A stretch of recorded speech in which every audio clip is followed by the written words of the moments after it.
हम कोई और चीज को हटाकर उसको पहले वो करते, लेकिन वहां से जब तक आदेश नहीं आएगा आप कुछ नहीं कर सकते। तो ये क्या हुआ, अधिकारों का हनन हुआ, एक तरह का अधिकारों का हनन हुआ। डर लगेगा कि इलेक्शन का समय आया है तो थोड़ा बहुत क्या पता डर लगेगा कि इनकी बातें जायज है जो लोगों से संबंधित है। तो निश्चित ही ये जरूरी है, क्योंकि ये बदलाव नहीं आएगा तो ये फिर से वो पद्धति वो चलती ही चली जाएगी। तो इसको हम एकदम पूरे निष्ठावान से होकर, और महिलाएं भी उस समय पूरी रहेंगी ताकि दिखाई दे कि आधी आबादी भी एक साथ खड़ी है। अगर वो तो वो लोग कहेंगे ही, पार्टी आती है तो कहती है हम पार्टी में आ जाएंगे तो आपका ये कर देंगे, आप जो आपकी मांगे वो पूरी कर देंगे, लेकिन फिर वहां जाके आपकी एक दो मांगे पूरी करें उसके बाद आपको छोड़ देते हैं। देखिए, भारत में रैंकिंग आती है कि हमारे सिटी टॉप पे है, रैंक आती है कि हमारा गांव टॉप पे है। जो गांव के रखवाला करते हैं वो मुखिया होते हैं, लेकिन यही मुखिया आज पटना के सड़कों पे हैं, अध्यादेश को जला रहे हैं। क्या कुछ इनकी मांगे हैं, सीधे मुखातिब होते हैं। मैम, सबसे पहले आपका मेरे चैनल पर स्वागत है। धन्यवाद। क्या कुछ आपकी मांगे हैं मैम? कई अरसों से देखा जा रहा है कि इस हॉल में आप लोग की मांगे अभी तक शांतिपूर्ण ढंग से अपनी मांग को रख रहे हैं। जी, हमारी 19 सूत्री मांग है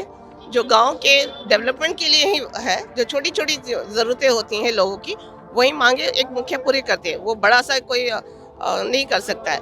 तो वो छोटी छोटी मांगे, राशन हुआ, पेंशन हुआ, और जो भी जो WPO का निर्माण हो रहा है, जो स्वच्छता कर्मी है उन लोग का भुगतान करना, मानदेय उन लोग को 6 महीने से नहीं मिल रहा है। तो ये इसके लिए भी हमें इंतजार करना पड़ता है सरकार का या राशि का। अब वो हमारे हाथ में रहता तो हम उसको करते, और दूसरी चीज में हम अपना कटौती कर लेते, लेकिन जो प्राथमिकता है उसको हम पहले देते, क्योंकि भाई निचले स्तर के हैं, सबसे निचले कर्मी हो गए, स्वच्छता कर्मी मतलब सबसे निचले कर्मी। हम कोई और चीज को हटाकर उसको पहले वो करते, लेकिन वहां से जब तक आदेश नहीं आएगा आप कुछ नहीं कर सकते। तो ये क्या हुआ, अधिकारों का हनन हुआ, एक तरह का अधिकारों का हनन हुआ। अगर राशन कार्ड है उसमें नाम जोड़ने के लिए फिर से आपको निवास बनाना है, आय प्रमाण पत्र बनाना है, और ये अधिकार अगर मुखिया के हाथ में रहता, मुखिया ये कहता कि हाँ ये मेरे पंचायत के व्यक्ति, इन दोनों का नाम जोड़ा जाए, बात खत्म। लेकिन आप इसको इतना गोलमोल कर दे रहे हैं कि लोग भी बेचारे दो पैसा बर्बाद करते आपकी हैं। लड़ाई लंबी है, कई अरसों से देखा जा रहा है कि इस हॉल में लगातार आप लोग शांतिपूर्ण ढंग से मांग को रख ले, लेकिन अभी तक नहीं सेंट्रल सरकार सुनी है, नहीं बिहार सरकार सुनी है।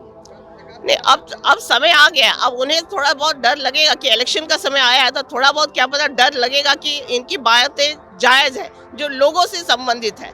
तो हो सकता है कि लोग भी वोट ना दे या बहिष्कार कर दे या जीरो कर दे, नहीं दे, ये भी हो सकता है। कहीं ना कहीं थोड़ा डर तो उत्पन्न होगा ही, क्योंकि पिछली फर्स्ट राउंड हुआ था तो उसमें एक डर आया था। मोदी जी का सपना है, चाहे नीतीश कुमार की बात करें, कि शहर को स्मार्ट बनाना है, गांव को स्मार्ट बनाना है।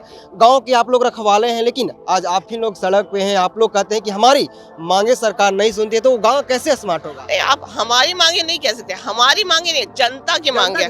जनता की मांगे, हमारी मांगे नहीं है। ये जनता मांग कर रही है कि हाँ, जनता की आवाज तो आप ही हैं। हाँ जनता की आवाज है। तो वो जनता चाहती है कि जो काम हमें 20 रुपए या 40 रुपए बर्बाद करके देना पड़े, वो मुखिया खुद दे दे। वो मुखिया के हाथ में रहता काम तो आसानी से हो जाता, उनको पैसा बर्बाद नहीं जाता, समय बर्बाद नहीं होता, और ना ही उन लोगों को घूमना पड़ता। लेकिन ये चीज करवा रही है सरकार, करवा रही है, तो कहीं ना कहीं सरकार को इस मुद्दे को ध्यान देना पड़ेगा, लड़ाई कब तक रहेगी? जब तक हमारी मांगे पूरी नहीं हो जाती। बजट सत्र चल रहा है, कई फैसले आ रहे हैं, लेकिन आप लोग की आवाज़ अभी तक नहीं सुनी गई है। क्या आशा है कि चुनाव से पहले सुन लेगी जाएगी? क्या कि चुनाव भी नज़दीक है। आप लोगों ने अभी कहा है कि हम लोग काला झंडा दिखाने के लिए काम कर रहे हैं। हाँ, काला झंडा दिखाने का ही कहा है, जैसे हमारे अध्यक्ष जी ने कहा वो तो करेंगे ही। पूरा मुखिया संघ जो है पूरा एकजुट हो जाएगा, क्योंकि इस बात का जो हमारा रहेगा एकदम महासंगठन का, ये महासंगठन है हमारा। तो निश्चित ही ये जरूरी है, क्योंकि ये बदलाव नहीं आएगा तो ये फिर से वो पद्धति वो चलती ही चली जाएगी। तो इसको हम एकदम पूरे निष्ठावान से होकर, और महिलाएं भी उस समय पूरी रहेंगी ताकि दिखाई दे कि आधी आबादी भी एक साथ खड़ी है। एक एक ईंट जोड़कर मैम एक पिलर तैयार होता है, एक दीवार तैयार होता है, और जोड़ने वाले आप ही लोग हैं। गाँव होता है, गाँव के बाद वार्ड सदस्य होती है, पंचायत आते हैं, तमाम ऐसे आते हैं। लेकिन क्या अगर आप लोग की मांगे पूरी नहीं होती है तो जनता के बीच जाएंगे कि जो भी प्रतिनिधि आएंगे उसकी काला झंडा दिखाने के लिए आप लोग तैयार हैं? हाँ, एकदम काला झंडा अगर नहीं दिखाए, पहले तो हम स्ट्रेट अवे काला झंडा नहीं दिखाएंगे, पहले हम नॉर्मली बात करेंगे कि सर ये सब दिक्कतें हैं, इस तरह की दिक्कतें आ रही हैं पंचायतों में, इस तरह का। अगर वो तो वो लोग कहेंगे ही, पार्टी आती है तो कहती है हम पार्टी में आ जाएंगे तो आपका ये कर देंगे, आप जो आपकी मांगे वो पूरी कर देंगे, लेकिन फिर वहां जाके आपकी एक दो मांगे पूरी करें उसके बाद आपको छोड़ देते हैं। तो ये अब की बात दृढ़ता से हम लोग ये रखेंगे कि नहीं, आपको या तो हम लोग लिखित में लेके उनसे साइन ले लेंगे और स्टैंप ले लेंगे कि अगर आप आते हैं सत्ता में तो फिर आपको ये पूरी करनी आपको होगी। क्या लगता है मैम, आप भी एक पॉलिटिशियन है, क्या जो अफसरशाही है विधायिका पे हावी है? जो जितने भी अफसर हैं बिहार सरकार के, तमाम देखा जा रहा है कि बिहार सरकार फरमान कुछ निकालते हैं, उनका अफसर कुछ करता है। इस पे क्या कहिएगा? इस पे 50-50% कहा जा सकता है।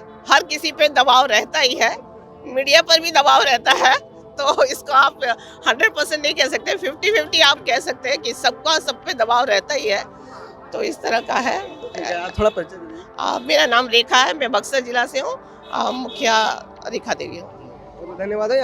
आप सुन रहे थे तमाम ऐसे मुखिया संगठन के लोग यहाँ पे आए हैं, जो अधिकार महापंचायत आज पटना में लगाया गया था, और जितने भी पंचायत के और उस जिला के मुखिया के अध्यक्ष हैं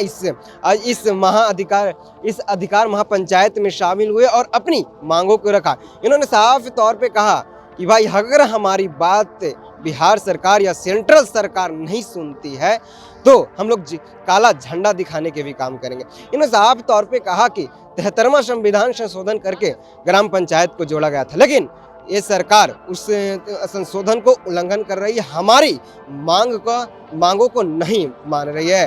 क्या कुछ होगा वो तो देखने वाली बात है। क्या इनकी बात बिहार सरकार या सेंट्रल सरकार मान जाती है, या इनका प्रदर्शन यूं ही चलते रहेगा?